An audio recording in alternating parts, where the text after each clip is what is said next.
Hello everyone, welcome to the Green Root Podcast. I'm your host, Josh Schlossberg, and for this episode we're speaking with Amy Lewis of the Wild Foundation. Amy Lewis solves collective action challenges for the conservation and environmental movements. With over 20 years research and practitioner experience in social movement building, Amy brings a powerful set of intuitive and strategic skills to the Wild Foundation, where she is the Chief Policy and Communications Officer. She is a member of an international team spearheading the historic effort to protect half the planet by 2030 to address dual threats of climate change and extinction. Welcome to the podcast, Amy. Hi, Josh. Thank you so much. I'm so excited to be here. Yeah, well, I'm psyched, and so let's get into it, and let's start with this cockamamie notion of protecting half the planet. What's that all about?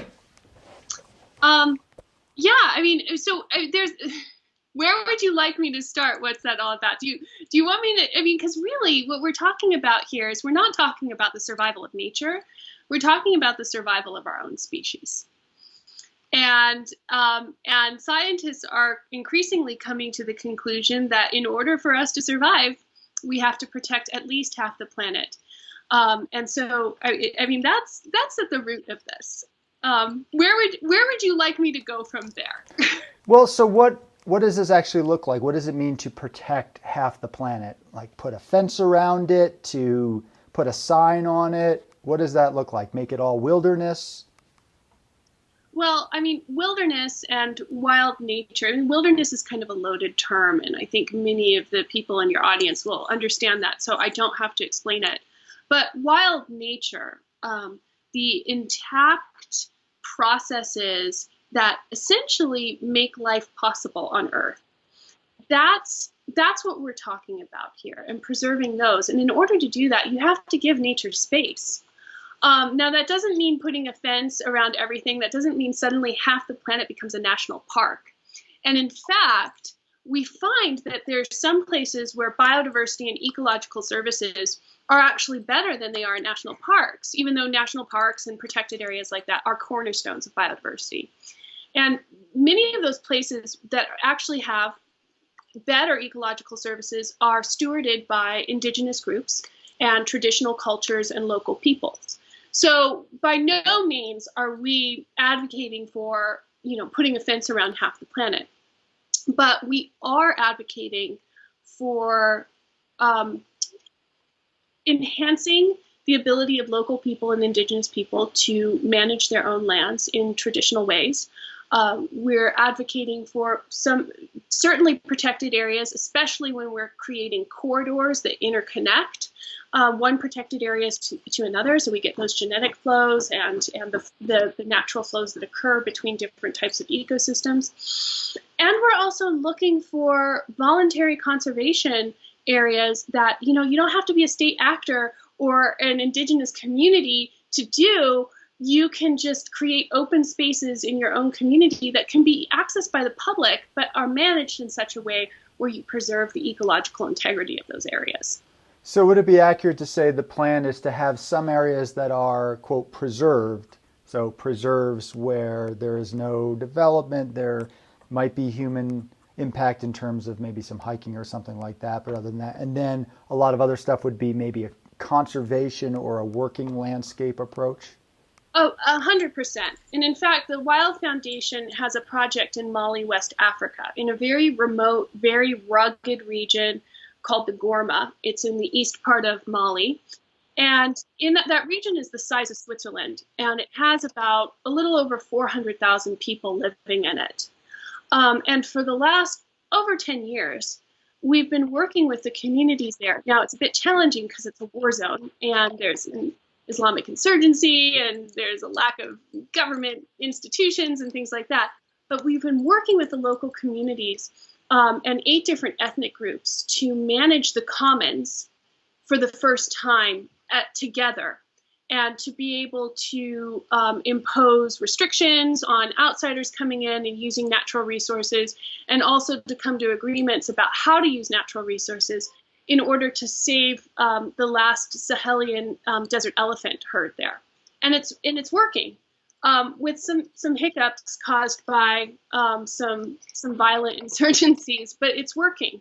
And so that was definitely an example of a working landscape where the natural resources remain intact, the biodiversity remains intact, and the communities that inhabit that area remain intact as well.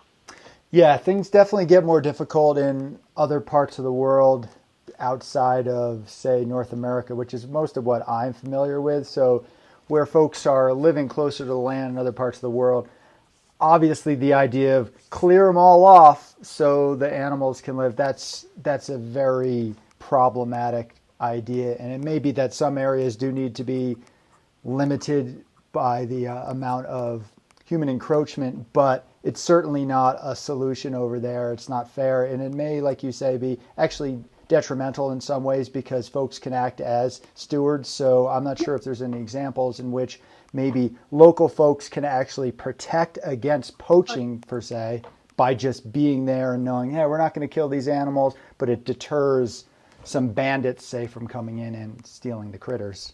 Yeah, you're 100% accurate, Josh. If you remove a local population from that landscape, and maybe that local population, there was human wildlife conflict, or they weren't managing their biodiversity well, so it seems like a solution, but in fact what it does is create a vacuum. And if that population isn't there, you can bet that other groups that are probably less well-intended are going to move in and start extracting resources from that area. So I don't see the removal of human populations as a long-term solution to any conservation or environmental problem.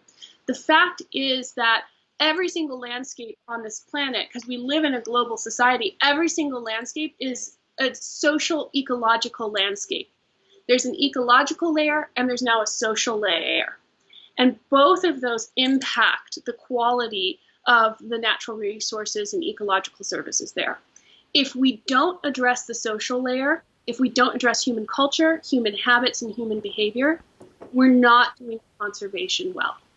Yeah, that makes a lot of sense to me. And I think ignoring social issues, not only is that inhumane, of course, it doesn't actually help the natural world. At the same time, I suppose I would push back in terms of, I do personally, and a lot of other folks, see a value in landscapes that are not encroached upon by humans, because there's really no question that humans have a larger impact than any other species on the planet. And there's that whole age-old debate, well, humans are nature and nature's humans. Like, yeah, I get that. But I think to suggest that, well, New York City is no different than a beaver meadow, I don't think we need to go into the whole Socratic method to understand why that's not really the same thing. So what percentage would you say would be areas that would be preserved, if any, of those areas around the world? So we're really getting into the weeds here, and my apology to anyone listening who doesn't want to listen to the technical policy details here. But essentially, the IUCN has 7 categories of protected areas. The IUCN is the International Union for the Conservation of Nature. It's UN Observer. It's basically the UN conservation arm. And they have 7 official categories for protected areas. 6 of those work really well for protecting ecological integrity when they're implemented correctly. But only one of those categories, and that the first category, category 1, and there's a subcategory in that, category 1A and 1B. Only that category is wilderness. Okay. The idea of there is no permanent infrastructure. Outside groups don't live there. Now, category 1B is wilderness that indigenous communities live on, where there are traditional groups who manage it in traditional ways. They live there too. So we do have a concept of wilderness that does include people, but it doesn't include people in the way we conceive of, say, New York City. There's no permanent infrastructure. There's no industrial extraction. It's people who live in a very reciprocal relationship with nature. So I am not qualified, and I'd be hard pressed to say how many people are qualified, to say that many people are qualified to give an exact percentage of how much of the planet needs to be wilderness. Because not even national parks, which are category 2 in the IUCN, not even national parks are wilderness. Right. You do have permanent, you have roads there. Yeah. And national parks are created for recreation, essentially. Wilderness areas exist purely for nature to function as nature has done for millions of years. Right. So I'm not qualified to say that, and I think that is something that as a society we're going to figure out.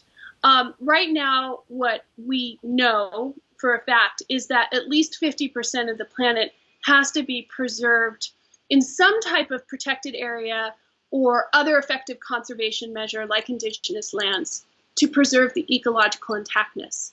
But you're right, we need places where nature exists just to be nature and for no other reason, not to support humans, not to, for recreation. It just exists in its natural state. And I can't tell you how much of the planet needs to be that. I will say what Wild and our coalition of partners in the Nature Needs Half Network are working towards is we would like to see at least 30% of the planet protected in those official IUCN categories by 2030, and an additional 20% protected in other effective conservation measures like indigenous lands. Right now, we're sitting at about 25 to 27%. If we include both of those. So there's approximately 15% of the terrestrial area of the planet, a little under 10% of the marine areas are protected areas, IUCN protected areas, and another 10% are other effective conservation measures. So we're sitting at 25 to 27%. We need to push that up to 50, double the size of official protected areas, and double the size of other effective conservation measures in the next 10 years to have a chance of preserving the life system of the planet. That makes a lot of sense. I think anything that moves things forward without making it so we can't move forward further, if that makes any sense, I support. I do think it's obvious that we're going to need different gradations. I think while some of us, including me, would like to see as much wilderness as possible, that's my simplistic way of looking at the world. All I know is that nature seems to know what it's doing and humans clearly do not. And that may sound misanthropic, probably because it is a little bit. I do believe in human potential, but I also believe in human history, as in, oops, this is what we've done this far. So I'm personally, and I know a lot of other wilderness folks obviously, would be pushing for more wilderness. But let's say we're in the US, right? Because it does get more complicated in other parts of the world, largely because I don't really understand what's going on, basically outside of my own tiny sphere, to be honest. But I at least have a general understanding of what's going on in the US. So we have in the US public lands, which are in the form of national forests, Bureau of Land Management or BLM lands, national parks, wilderness, state forests, state wilderness areas, even county lands, stuff like that. Would this plan at all be pushing to turn any of that into more protected, or is that already considered has a designation, so we're good on that? Yeah, our national forests and our national parks and to some degree our BLM lands, not all of them, but some of them, do fall under the different IUCN categories for protected areas. So and I believe the United States, I'm going to have to double check. The Wild Foundation tends to focus on international wilderness issues, and that's because in the United States we have a wilderness policy framework going back to 1964 and the Wilderness Act. We have a definition. We have a framework for creating protected areas that include wilderness. There are other places in the world, some pretty significant places, that don't even have a word for wilderness. In those places, the assumption is you look out into what we would call a wild landscape, and that is just viewed as empty land. So Wild, for the last 4 decades, has worked to expand this wilderness wild nature concept institutionally around the world and create a word and a framework for actually creating wilderness areas in other countries. So that's why we do what we do. But yeah, in the United States, I think we're around between 15 and 17% of our terrestrial area falls within one type of IUCN protected area or another. And we obviously need to do a lot to increase that. Now, in order to do that, we have to look at what's intact right now and what's not. And there's actually a great map, a Google map, that shows this for the whole world, that shows the level of intactness of ecological services and landscapes around the world, including the United States. And also there's another overlay, the level of protection. And if you look up Eric Dinerstein, Manga Bay, and bioscience in a Google search, you'll go to an article that can take you to that map. It's worthwhile looking at. In the United States, the eastern half, east of the Mississippi, is very, very degraded. And that's not to say we can't put protections there, but there's going to be a lot of restoration that needs to be done in order to get the level of functionality out of those systems that we need. The West, on the other hand, the West is still pretty intact. And so it's going to be relatively easier for us to set aside land in the West. That's not to say we don't need land in the East, but if we're working on budgets, we might want to start with setting aside a bunch of land in the West and looking more towards restoration and ecological corridors in the eastern half of the United States. Sure. Yeah, West is definitely where the biggest chunk remain, and there are just frankly a lot of people in the Northeast. I don't know what we do with them. So I come from the Northeast. In my mind, and tell me if this is crazy, in my mind, what I would like to see is an increase in the protection of currently what we have in the U.S. So we have national forest lands, but the reality is we still log them, we thread them full of roads. There are a lot of negative impacts on all that. If we're here in the U.S., it makes sense. Listen, there are all these things we need to do in the other parts of the world, and there's actually way more land there, and they don't even have the framework of wilderness for sure. And I won't even deny that should probably be the priority focus. But should it be, well, we did our part in the U.S., so you all fix stuff, or we're going to fix stuff in the rest of the world. Wouldn't it be nice if we in the U.S. could level up? And would that leveling up perhaps look like transferring national forests and other things like that into more wilderness? What would you think about that concept? Oh, absolutely. Absolutely. We're working on strengthening the level of protection as well as how we implement those protections in the United States. 100%. I hate to say this, and every time I say this, I cringe inside because I'm a bit of a radical at heart and a bit of a revolutionary at heart. I think I have deep skepticism about the system we live in and believe that we need to replace our current economic and political system in order to achieve what really needs to be done. That being said, because I don't have any idea about how to do that in the time frame that we need to do it in, we're stuck with reform. And I think it's a question of small steps forward.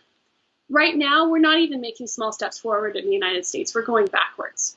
And when you said we have public lands in the United States, I made a mental note. I was like, yeah, we still have public lands in the United States, but who knows for how much longer, given what's been going on with the current administration.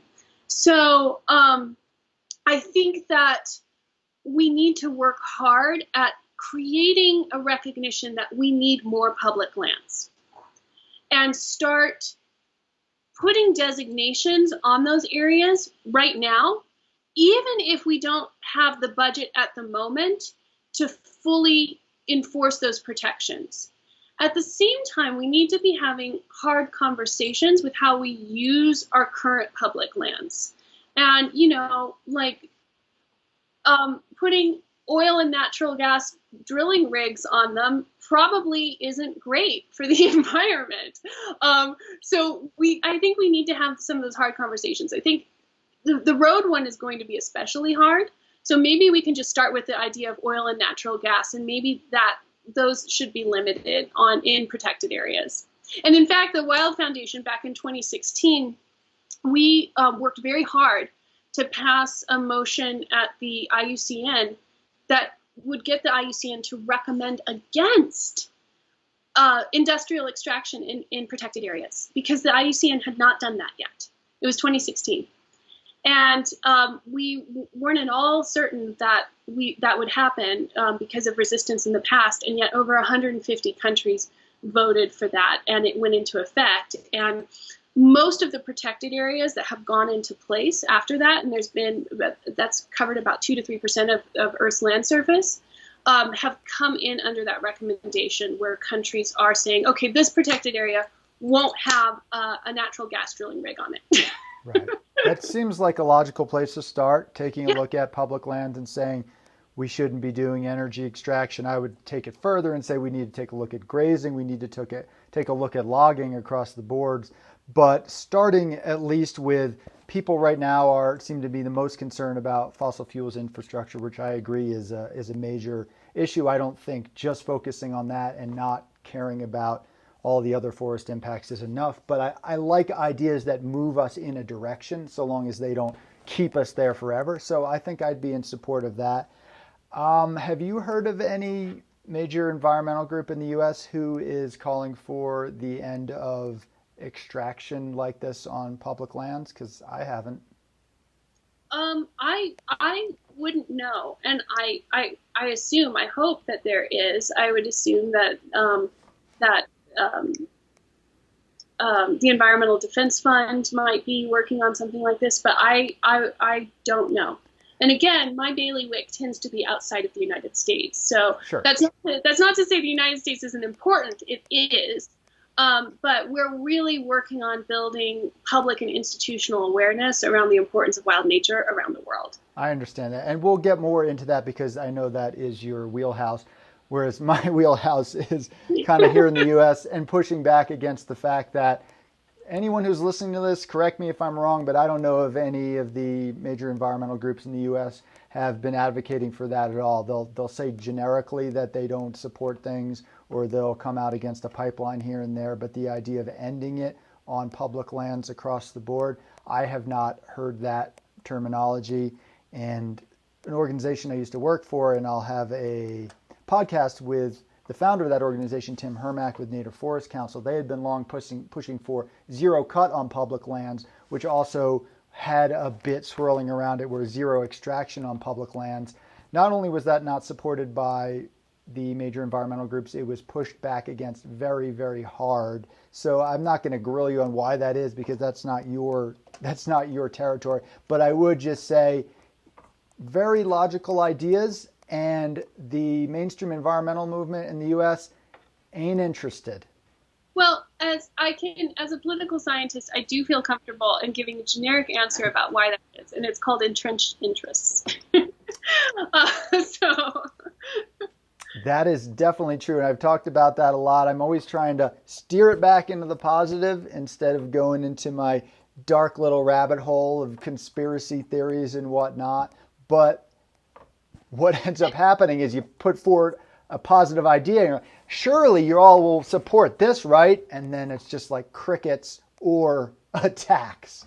Let's get, actually, since you brought up the word conspiracy theory, I just want to say, let's not throw, because I see a lot of articles coming out about how conspiracy theorists are, we're insane. And I say we because I certainly indulge based on evidence, material evidence, in some what other people would call conspiracies. But let's not throw that out for two reasons. The first is this. I think that this reaction against conspiracy theorists, it's not entirely benign. Okay, like I think it essentially shuts down questions, important questions, before they can even be asked. And as a scholar, my primary tool for understanding the world is curiosity. And I don't think that any question should be out of bounds. And it doesn't, maybe that question is going down the wrong path. And so, but you need to be able to show that with empirical evidence. There needs to be real conversation around it. The second reason is that conspiracies are real and they happen all the time, and we have plenty of evidence for this. In fact, the first charge in the Nuremberg trials against Nazi leaders was conspiracy. And it happens in the US legal system all the time. Conspiracy, conspiring to fix prices or whatever else. So conspiracy theories do happen. Some of them can be quite long-lived before facts actually come out into the open. And I don't doubt that there are many conspiracies that occur around the way we use the natural riches of this planet. So you're saying that there is a conspiracy against conspiracy theorists? Absolutely. And actually, as a political scientist, I can go into the history of the term conspiracy theory and how that became weaponized versus just right, because it doesn't mean legally, more or less, it's just two or more people moving forward with a particular agenda. Like, that's pretty much what a conspiracy is. So obvious. Secretly an agenda, yeah. And you get that all the way down at the country club level. And we have plenty of national and global country clubs. So right. Well, so there's a conspiracy theory, and then there's conspiracy evidence. And yeah, I have a friend who works a lot on this kind of stuff, and he does also point out how there is disinformation. So information put out there deliberately to muddy the waters. So if you have a particular view that is a little bit off the beaten path, there will also be another view, maybe potentially or intentionally put out there to make yours seem even crazier than it is. Oh, you're the people who, there might be some other mammals that live around here. Oh, you're the people who think that Bigfoot is real, even though that's a terrible analogy, because Bigfoot is, of course, real. So that's on my next podcast. But talk a little bit about the conspiracy stuff, and then we'll get back into how we protect the whole planet. Well, I mean, just a little bit more on conspiracies. Disinformation is real, and it definitely happens in the environmental world. I mean, just look at the climate change dialogue for 30 years in the United States. There was so much disinformation. And nowadays, because of the conspiracy against conspiracy theorists, the fact that, at one point in time, we would have essentially lumped in the people who believed that the U.S. had inappropriately intervened in Iranian politics in 1953 with the same people who believe the earth is flat. That shows you the level of conflation that's going on. And I think that we need to evaluate questions, ideas, and evidence on a case-by-case basis, and not allow the condescension that occurs around conspiracy theories to prevent us from considering certain ideas. Well, that would certainly be nice and logical and rational, but folks can weaponize things, and if it works, they're going to keep doing it. So I don't expect that to stop anytime soon, but it's good to understand why it's happening and maybe avoid getting boxed in that way by making our arguments by acknowledging, okay, here are the people who believe in flat earth. That's not what we're talking about. I'm just saying that if you will fall off the planet if you go a little further into the Atlantic, which is also true. But no, none of that's true. But pointing out how, listen, we can make this reasonable point that might be a little bit out of the status quo purview, and it doesn't necessarily put us in this category. But guess what? The people who control the dialogue a lot of times, and a lot of folks in the media, I've been a part of the media, they kind of commandeer the conversation. And these days, when they don't actually allow a response, which I noticed about Planet of the Humans, like, say what you want about the film, that's not even the point. The point is that there was some stuff that was said about the filmmakers that was pretty slanderous by some major publications. Those publications literally would not allow a rebuttal. They would not allow a response. So that's a little bit problematic right now. Yeah, 100%. And It contravenes everything we know about how knowledge, objective knowledge, is created. And we're going like way off path here, but 300 years ago we had a revolution, and that was called the Enlightenment. The whole point of the Enlightenment was to democratize things. It didn't do it perfectly, because the way it democratized things was it took decision making out of the hand of a central authority, the king or the church, and handed it to a wider swath of people who just happened to own property and penises.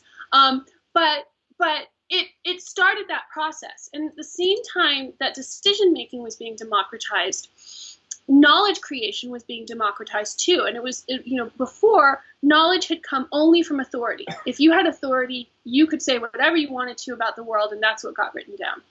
And there's this idea that no, knowledge creation needs to belong to everybody, and there needs to be a system for how it's created that involves the senses, because everybody has those. And that became empiricism. And that was how we decided we were going to understand material reality objectively. The fact is, 300 years later, that revolution is incomplete. The vast majority of us, you and I, all of us really, still receive the vast majority of our knowledge from authority. Now, our authorities might be scientists, and other people's authorities may be church leaders, and other people's authorities may be, I don't know, the Republican National Committee. But we're still receiving our knowledge from authority. We're not using our empirical senses. We aren't trained to understand how to evaluate data and how to go through that process. And that's not, it's really hard to do. Like, I don't have time to replicate every single piece of research I see. To some degree, we have to rely on authority. But I think we also need to recognize how much all of us do rely on authority and engage our curiosity a little bit more as a remedy against that. Because I think curiosity is the ultimate form of insubordination. I totally agree, and that's why I've been getting in trouble my whole life, I think, since I was a little kid.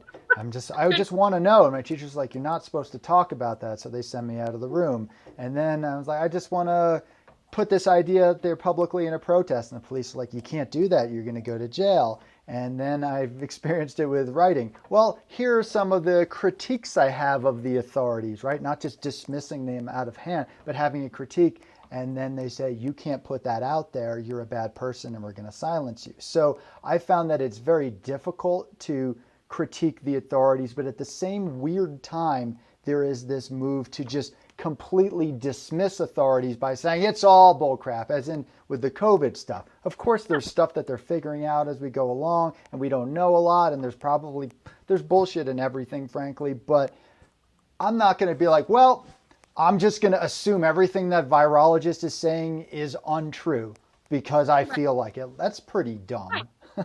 But I can critique a specific point, Right. You have to have a good reason to contradict authority and some type of basis in material reality to do that. Right. But I think that the people who are dismissing our authorities, the scientists, the virologists, the climate folks, they have their own authorities. Their authorities may be, a conservative talk show host. It could be like, something that they were told by their parents that, that's how they were raised or whatever. So they're still relying on authority too. Yep. So we get into this irrational situation where we're pitting authorities against authorities, and we don't even recognize it. Because essentially, I think what all of society is saying right now in these debates about whether COVID-19 is real or climate change is caused by human activity or whatever, we're basically saying my authority is better than your authority. Right. And we aren't trained as children, as students, we aren't trained to understand how to evaluate authority and use our own curiosity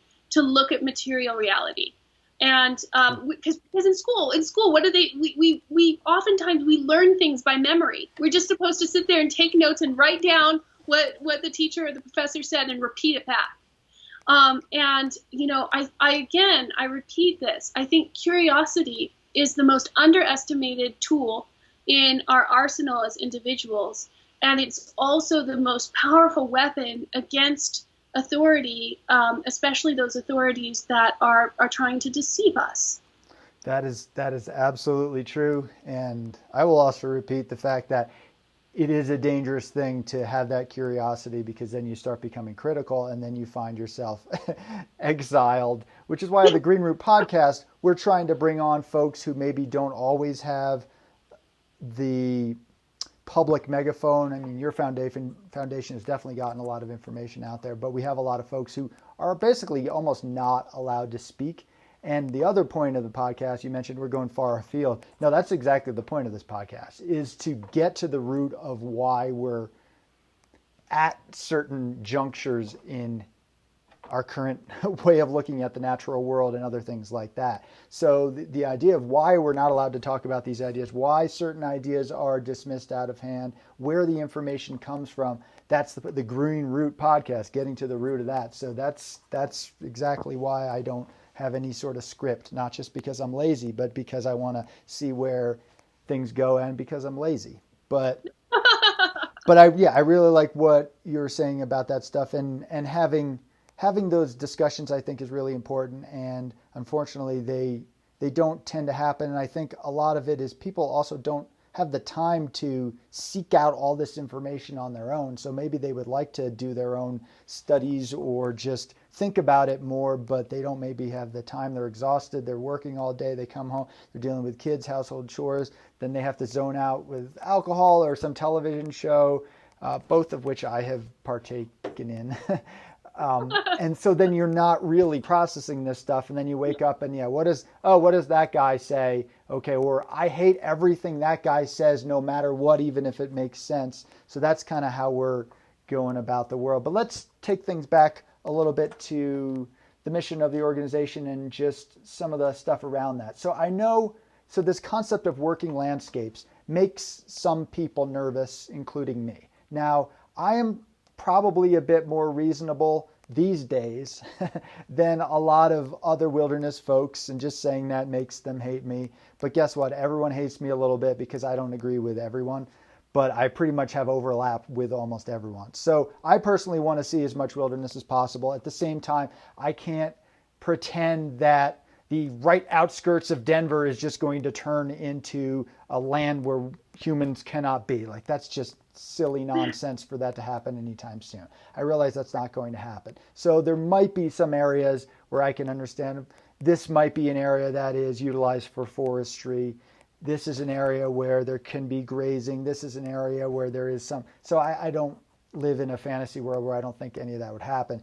But what we have seen, and a lot of folks are very skeptical of groups like the Nature Conservancy, so they amass lots of money and they buy up big chunks of land, which seems good, but a lot of times they couch it in the terms of these lands are protected, but they're actually doing a fair amount of logging and other extraction, which I feel like if an organization is being upfront, here is the point of this, that's sort of fine. But if you look at their website, it glosses over that reality, and there's literal clear cuts on their protected land, and there's really no aspect of that that's even really good forestry. So how to alleviate the concerns of people like me, zealots like me, or other folks who think the way I do about, so you're just turning this into a whole big Nature Conservancy around the world thing? Yeah. I don't think that happens overnight. And there's definitely different qualities of working landscapes, right? Mm-hmm. The first thing I'm going to say, it just as a disclaimer for everything else that might come out of my mouth during the rest of this conversation, is that I'm not going to single out any of the larger NGOs, what we call the bingos, the big NGOs, at all. In fact, I know many really good and well-intentioned people who work at them. Oh, yeah. And who are working hard to push more ambitious agendas. Mm-hmm. Me too.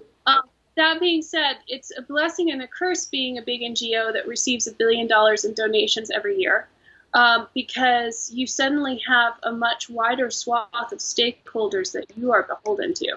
Fortunately, Wild, being small NGO that it is, doesn't really have a lot in the way of conflict of interest. And that enables us to, I think, have a pure and more ambitious message. And I hope it stays that way.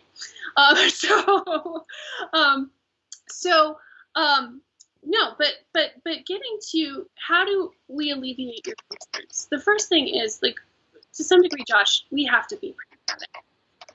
And we don't have time for a revolution. We have got to set aside what's still intact and what's still functioning right now in whatever way we can. And if that means that those landscapes are working landscapes for the moment, then that's what we do.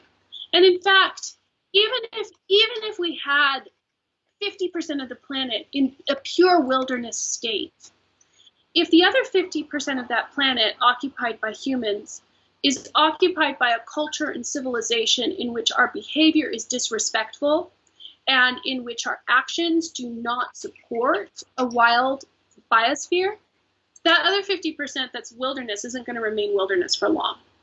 So we can't, even though humans are certainly the problem and the cause of the problem, that doesn't mean just excluding them is going to make this better. We have got to target human behavior and human culture. And that means doing so in places that aren't semi-intact areas, and that also means doing so in semi-intact areas. So I don't have a silver bullet here. I don't believe in silver bullets. I believe in silver buckshot. And we're going to have to approach this in multiple ways on a case-by-case level and evaluate things on a case-by-case basis.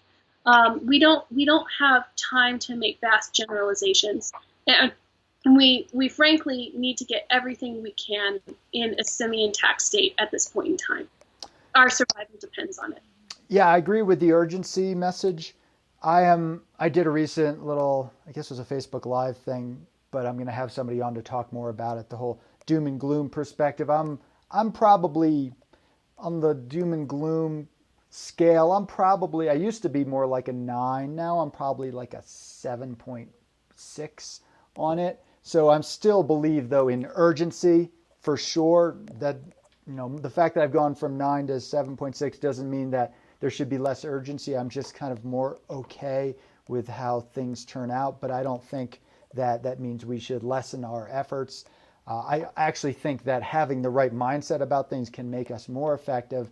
I understand these gradations concept. It's still going to be folks like me who are going to be pushing for as much wilderness as possible, and we're going to still think that that's the best thing that we can do, and we're still going to want to push the edge of that as much as we possibly can, while at the same time I realize that there are other aspects out there and that everything isn't going to be wilderness and isn't going to be wilderness overnight.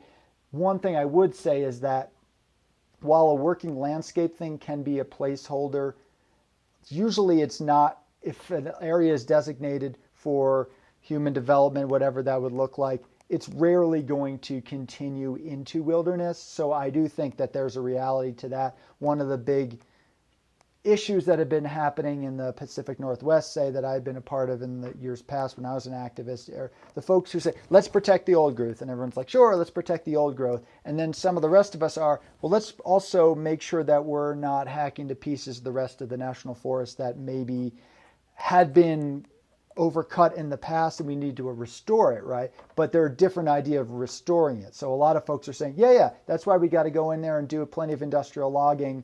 And we're saying, well, I don't think that that's the answer. Let's just say going in there and thinning out forests one time with all the roads and all the erosion, all the impact, it was a good idea. Let's just say that's a good idea. They're never going to leave. You give them an inch, they take a yard. So I'm not asking you to respond. I'm just saying that there are always going to be folks like me who are going to push back a little bit on that angle, even though I do understand what you're trying to do overall. Well, no, and we need that. In terms of how change occurs, it's a conversation. It's the dynamic between radical, and I'm going to put you in the radical category, but I'm not using that in a positive sense at all. because radicals create the demand and the pressure that reformists can then leverage to start getting. So I'm 100% for you continuing to push back and to make conservation more ambitious. And frankly, for me, that's the big challenge with the conservation sector, is ramping up their ambition. Because if the conservation sector isn't ambitious, no one else is going to be. So, I mean, we have to be more pure in our intentions and our ambition. One question for you. So you used to be on a 9 on the doom and gloom scale, but now you're like a 7.6. Where did this upwelling of optimism come from, Josh? I think working more on my mental health, honestly. This is probably a bigger topic than we need to get into for this, but I do think, obviously, our perspective on the world colors our perspective on the natural world. So if we're in a headspace that maybe isn't that positive, we're going to see everything in terms of negativity. At the same time, I think the idea of everything is fine now, I don't think that's true. And I think there might be a level of consciousness where you do realize no matter what happens, it is okay. I am not there. So, but I am realizing, it was once I was out in the Utah desert years ago, and I was sitting there because I worked on a lot of forest stuff. So you see just the trees hacked apart and the soil eroded. It's all right in front of you. I was out in the desert, and it was just this beautiful rock expanse for miles and miles. And I was like, we probably can't even make a dent on this. And obviously there's more to it than that, as in we can destroy entire desert ecosystems, we can mess up the whole thing. But I started to realize we humans, while we do have the power to eliminate ecosystems and everything like that, I think the land is a little bit stronger than we're making it out to be. And at the same time, none of my urgency and none of my beliefs have changed. I still think that wilderness, or whatever concept you want to utilize, I still think nature does know what it's doing. We humans don't quite know what we're doing. I think it may be that certain aspects we have muddled with, where we have to go in there and fix it and restore. But I do also know that concept of if it ain't broke, don't fix it. So if I had to trust millions and millions of years of natural ecosystems versus, frankly, 100,000 years of us undeniably messing things up, I'm probably going to go with nature. I'm no longer really a misanthrope so much, but I still do think nature knows best. And I read lots of stuff that pushes back against my own perspective, so I'm open to that. And I think what's different from me compared to a lot of wilderness folks is that I don't really have animosity towards folks who don't share my views. And you mentioned before, I'm not going to single out the NGOs. I will definitely single out the NGOs, but I don't single out the individuals. And in fact, I don't have any real negative feelings towards the individuals, except the ones that actively censor voices. Those people I have a real hard time with, but I try to focus on arguing against ideas, right? And then even if people are doing something that I think is not great, it's like love the sinner, hate the sin. I'm not religious in any way, but okay, this person might be advocating for this thing that's not so great. How do I reach that person? I know pretty much, I would venture to say 99% of the people in a lot of these large organizations are well-meaning. I would say almost probably even more than. I think who isn't well-meaning? I mean, everyone thinks that they're doing good. So I don't take that away from them, and I don't think that they're terrible people, and a lot of them are friends of mine, and I've worked with folks like that and talked with folks like that over the years. At the same time, I do have certain ideas that I think differ from others, so it may be as simply as that biocentric concept of biocentrism, nature at the center of it versus humans at the center of it. But I'm open to that changing, because I know you mentioned we can't just focus on the nature component, because we humans are what's going on with all of this. And I do agree with that.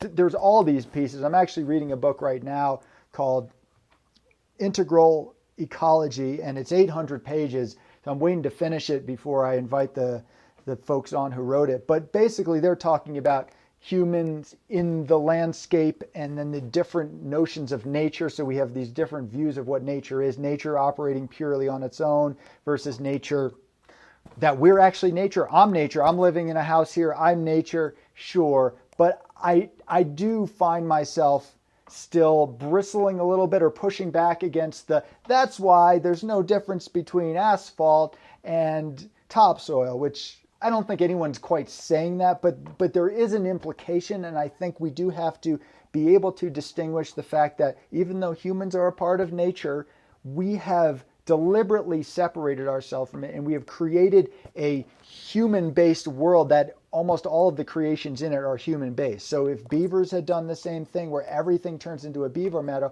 that would be a problem as well. So I'm basically creating a straw man because I know you didn't say any of those things, but no, can I respond? Because I think that without judgment of an individual or an institution, we can objectively say, based on facts, that certain ideas are wrong.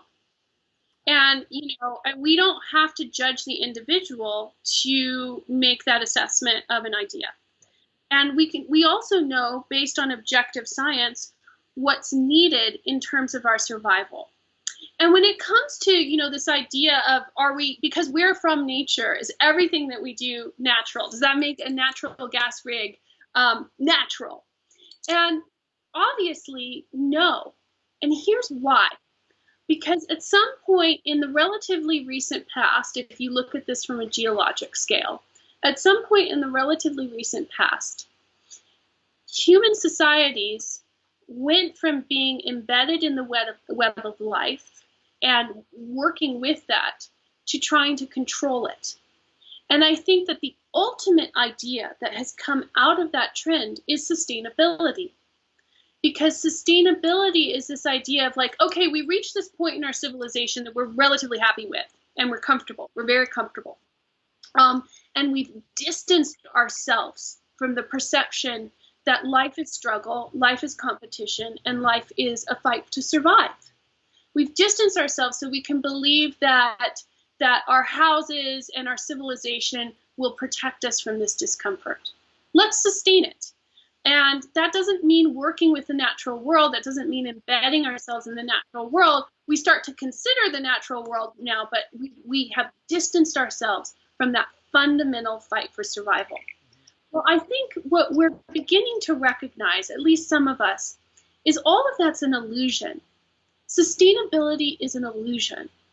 And that we have stripped the earth of its natural resources in order to foster that illusion. But once that bank of soil fertility and water and climate stability is gone, we're going to be right back at square one. And if we don't start making decisions now to return to an objective idea about survival and what that means in our relationship with nature, then nature will return us to that place for us. And I think it will be a much harsher lesson than the one that we could learn for ourselves. Yeah, I agree with pretty much all of that. And I don't even use the term sustainable. I call it the S word just because it's been so abused. And so the question is industrial society, our ever expanding industrial society, is that sustainable? So if we protect the lands, right? And I think we need to do that because otherwise they'll be eaten up. But wouldn't it be that even if we protect those lands, if we keep expanding, and that can look like lots of different things. So there's the equation of impact, which is equal population times affluence towards technology. You don't have to talk about population. No one wants to talk about population. I'm actually doing that on a next podcast, and that'll definitely get me canceled. But I come pre-canceled, so it doesn't matter. But and I don't actually even think, I think population is just a piece of it, frankly. But would you say that it is enough to just protect these landscapes without some other deeper change eventually? No.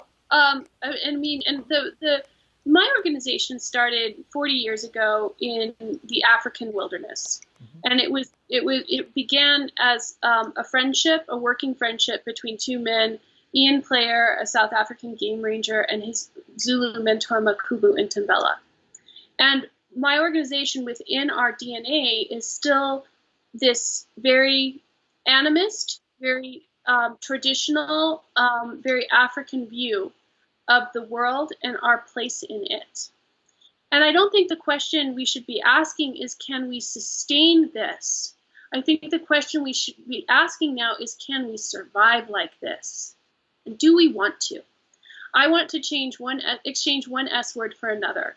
I want to move the conversation out of sustainability and into survival, and what it is our species needs in order to survive and to continue to be the innovative and creative forces that we are, but to do so in a context where we're not having to have a conversation every single year about, what new existential threats, from climate change to extinction to now pandemics, are caused by our broken relationship with nature. So for me, this question is survival, and that's part of the reason why our public-facing campaign for the protection of half the planet is called the Survival Revolution, because we're no longer in a place of sustainability. I think we know what we're doing can't be sustained. So I think we need to be asking, how do we survive, and how much nature do we need to survive?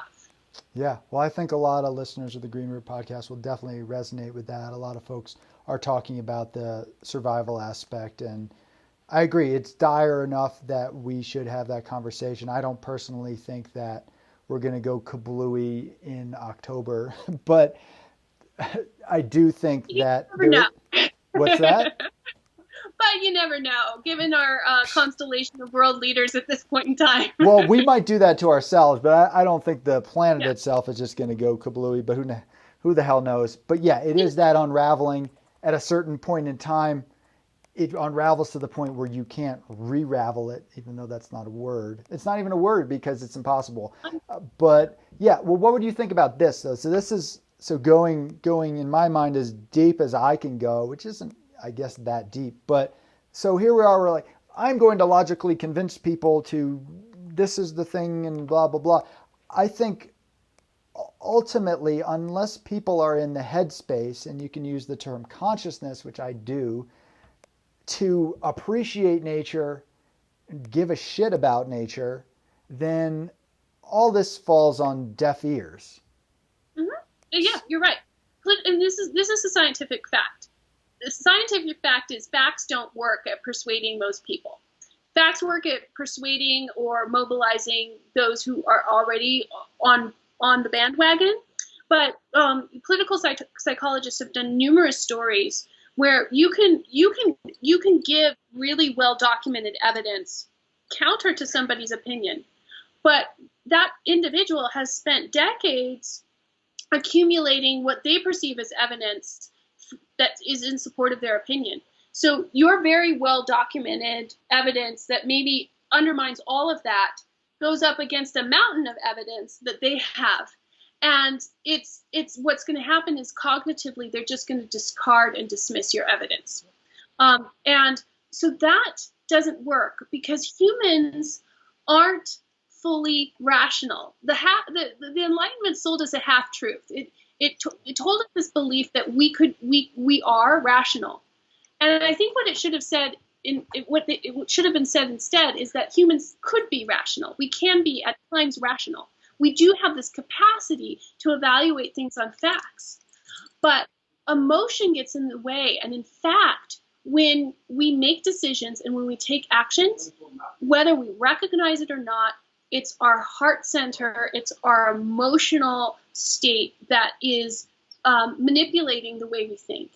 And I think at this point in time, we as a sector, even though we're so into the sciences, our authorities, our priest class are scientists, we need to start consulting storytellers. We need to start consulting those who are good at constructing narratives and feelings that actually touch people and move them into a space where it's like, okay, if I'm this type of person, and I am, what am I going to do about this? Because facts aren't working. I went through that whole process where I was an activist, and then I realized, okay, people who already agree with me are right on board and the rest aren't. That's why I'm going to focus more on getting facts out through environmental journalism. I realized it was the same damn thing. People are like, great job, Josh, with the facts that I already agree with. And then the other people are just like, their heads go kablooey because it's just not anything that they want to deal with. And then I am also a fiction writer, and so I write horror fiction. So I'm not saying given up on all the rest, but I have been focusing more and more on my storytelling. So you get characters that people care about. You get stories that are interesting. Then you can put messages in there, not a brainwashing kind of thing. If anything, it should be trying to challenge your own views of the world and stuff like that. But I think having a little bit more of the pro nature or just the discussion of the nature thing in the horror. So I actually write biological horror. So I put in, usually it's just around diseases and weird shit like that. But I've been experimenting with that, and horror is a limited genre. So maybe other folks who don't write horror can chime in on the storytelling that's a little more accessible. But I agree that that's important. How has 2020 affected your biological horror story? It's made me give up because the world is way more insane than any of the stories that I could write. So I've been writing a slightly different kind of stuff. Because I had been predicting and writing about pandemics for years, and then it happens. I'm like, well, writing about that prediction is no longer going to be interesting to people. So, and they ignored me when it mattered. So time to move on to other things. But yeah, so that's a work in progress. But let's to close this out though, this idea of reaching people's hearts at least, right? And I do think that good activism does have a narrative and at least a thing to mobilize around.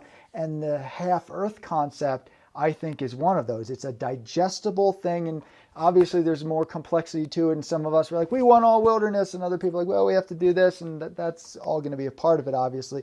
But at least a thing to kind of wrap our heads around and unite on, I think that's a really beautiful thing. And then just to mention, because the first I had heard of this was through E.O. Wilson, who wrote a Half-Earth book, but your organization has been around a lot longer, although E.O. Wilson, the biologist, obviously is a preeminent biologist and has been around for a long time. Are you pleased with the fact that he took upon those ideas and put it out into the world, or was there a little bit difference? I haven't read his book, sadly. Well, I'm absolutely pleased. I love the fact that E.O. Wilson has brought far more attention to this than we could have. So it's absolutely incredible what he did. The idea for protecting half the planet really has been around since the 1970s, and there's an academic lineage there, and really before that, because there were many indigenous leaders before that were saying the same thing. And now, the question is, well, how do we do that? And some people in the half space, again, they have this silver bullet approach. There's like this one solution that they're going for, and that's it. There's this one map. There's this one category of protected areas. And I think that in order to achieve this, we need to have a broader, more inclusive movement. That doesn't mean we compromise on the ecological integrity of things, but that we use silver buckshot and we incorporate a lot of different ideas. Because I can tell you one thing, as an activist, it's really hard to get people to participate and take action when you exclude their ideas and their strengths right off the bat. Yeah, the concept of inclusion, basically the idea of including perspectives that you might not even agree with, and you don't have to utilize every aspect of that, but realizing that those folks have a right to be at the table. So it would be like saying, so I'm pro wilderness, right? I want to see all national forests turned into wilderness, and I do want to see all logging stop on there. But the idea of that there are loggers and mill owners and folks like that, they're not going to like that, obviously, and I think they should all be well compensated and things like that. But the idea of keeping them out of the discussion is not quite fair. So clearly they've got to come to the table in some way, and whatever that looks like. I don't think it looks like the current version of coming to the table that a lot of wilderness people bristle against, because it's being controlled by those who actually really aren't that interested in wilderness, and they sort of toss that out as a bone here. So it's not that, because I know some of our listeners, they got to chill up their spine when I said that word "come to the table," because they hate that, and I get it. I hate that too. But pretend that loggers don't have a voice. Sorry, logger, you don't get a say. they got to be part of the conversation. Right. Wilderness, right now, it's wilderness that is generally excluded from the table. The real right. table. It's true. There are these public comment periods, and that's great. But the decisions have already largely been made behind closed doors. They have. And it's not to say it's always the way it works, but it tends to be a trend. So oftentimes it's wilderness advocates who are excluded from the table. And if anything, what I want to do is I want to have conversations with folks. So in my mind, I'm still delusional to think that I can talk to a logger and convince them of the need to protect more wilderness and maybe even realize that, yeah, your industry does have an impact. We do want to transition it. Obviously, we're going to use trees to a certain degree, maybe not to the extent that we currently are, but the idea that we're never going to cut another tree again, I don't know anyone who thinks that's a reality. But so taking the adversarial aspect out of it, like I gotten to the point where it used to be, no, I'm like, oh, they're doing evil things, they're evil people, and it didn't help that I was a part of tree sitting movements where loggers literally did shoot at us. So I understand that there was a little bit of trauma there, but beyond that, I realized, wait a second, I don't actually have to compromise any of my opinions here. I can also see where they're coming from. They have a perspective that's based on, I grew up in this town, my dad did this work, what other jobs am I supposed to do? So they're not going to, maybe they're not even in an economic position where they can value wilderness. That was because I had enough leisure to do that, right? If I was struggling hand mouth to feed my kids, wilderness would be a lot lower on my totem pole of things I care about.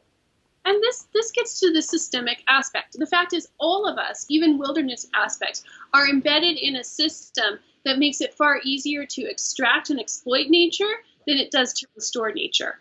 And that's where we have to really look at how do we change our economy to one that's based on extraction, which it has been for the entire existence of our economy. Yeah. How do we change it from an extractive economy to a restorative economy? What ideas need to change, which cultural practices and what policies need to be put in place? Because we're not going to make it. We're not going to live in a world where people don't need livelihoods anymore. They need livelihoods, and if we want to build support, how do we do that? There's actually several papers that have come out. One is by the World Economic Forum. It just came out recently, and I forget the title, but I would encourage you to look it up. But it's basically saying that if we can change our economy to a restorative economy and protect a large percentage of the earth at the same time, we can actually create $10 trillion. And so I think we need to seriously be looking at that adjustment from extractive to restorative, because until we do that, those loggers who depend on cutting trees for their livelihoods are never going to be supportive.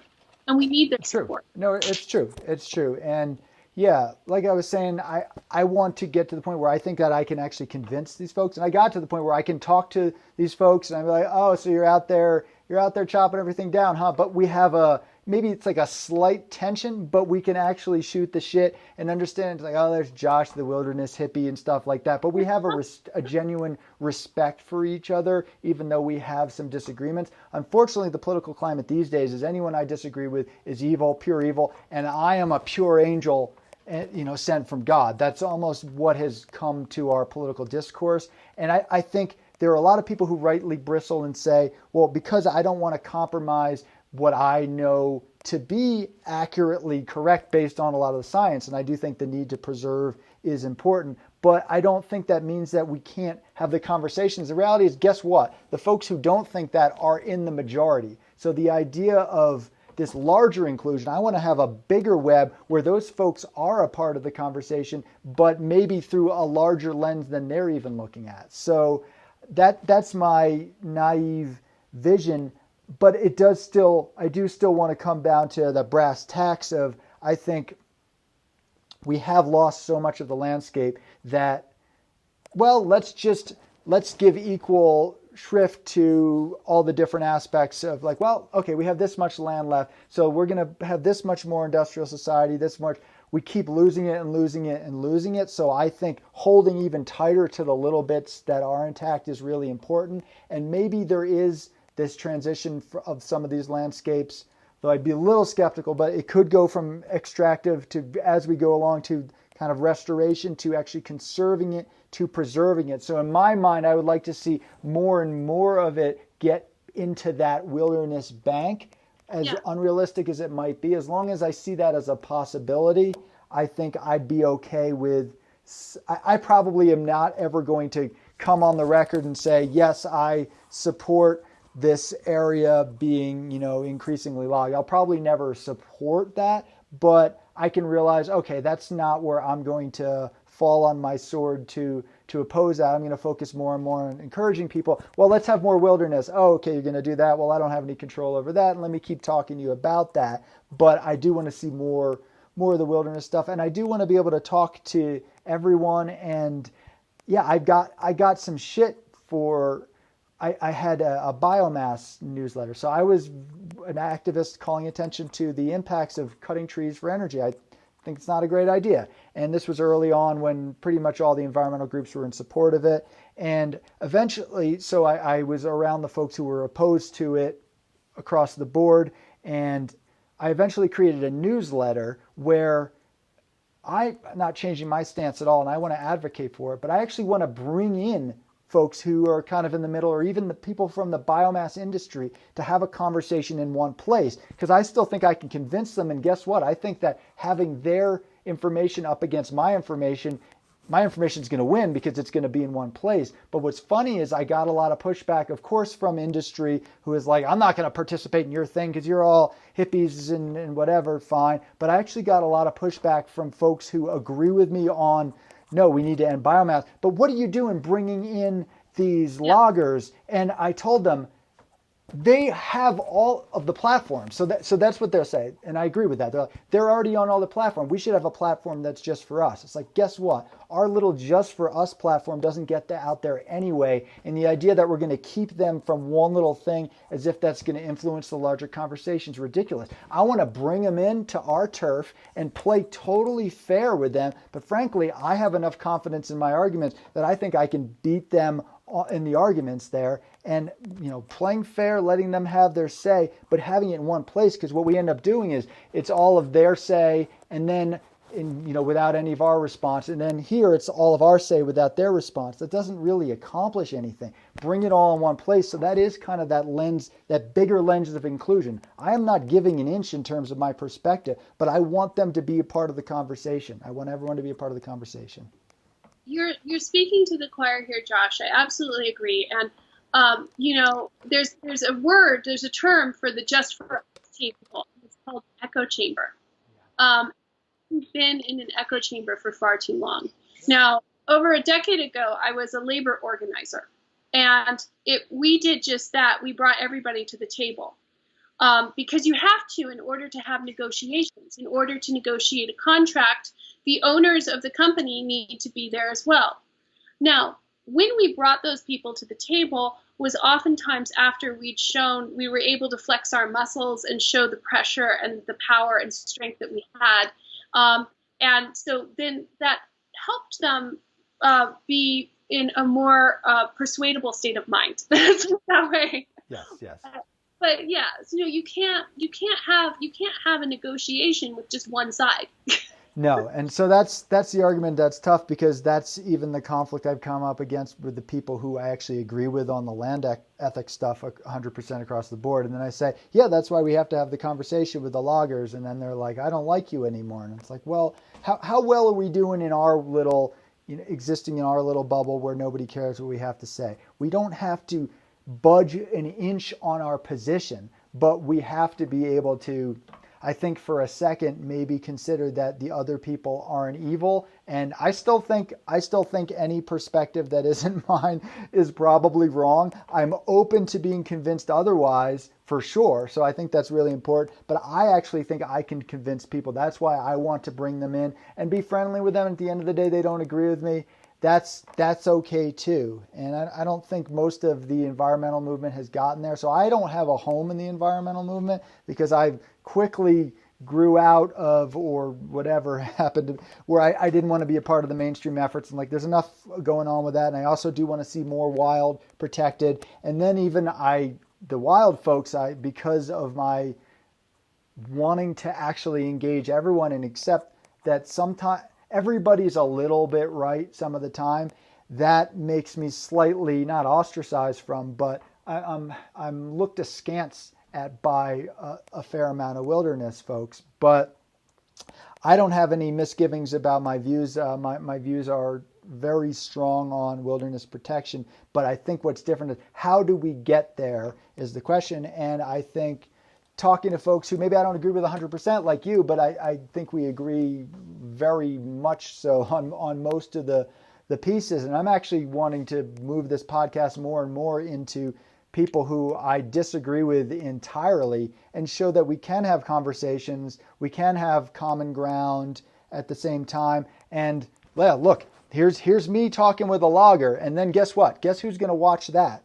Logger folks. Yeah. So then they're going to be, Josh made one good point out of the hour and a half. Okay. And all of a sudden I have maybe influenced those folks the way I would not have because if I had just stayed in my little bubble talking to other wilderness folks. So that's kind of my concept, and I tend to babble, but that's my way of communicating and just getting those ideas out there and trying to make sense of them, because I'm just figuring this out as I go along. And like I said, I believe what I believe, but somebody wants to put out better data, like why we shouldn't do wilderness, but none of what you've said is that. It's just, here is the way where we're actually able to act with urgency. I totally get that. I'm still going to be pushing for, love to see more wilderness, as much wilderness as possible, and maybe eventually we can get to the point where it's more and more and more. But I do think this half Earth concept is one of the more promising ones that's out there, and I'm really, really psyched that you're doing this, and I'm really psyched that you came on the podcast. Thank you, Josh. I really appreciate it. And I just want to leave you with this, that wilderness isn't a luxury. It isn't just something we can enjoy from afar. Wilderness is our survival. It is the actual life engine of the planet. And I am 100% with you in pushing for more and higher quality wilderness. That's exactly what we need right now. Yeah. Well, we'll see if we get there. It's worth a try. What else do we have to do, right? Yeah. Awesome. Yeah. All right. Well, thank you so much, Amy. Thank you, Josh. It's good. And do you need anything else from me? I need nothing in life, but is there anything else you would like to say before we conclude? I'm good. Thank you. Excellent.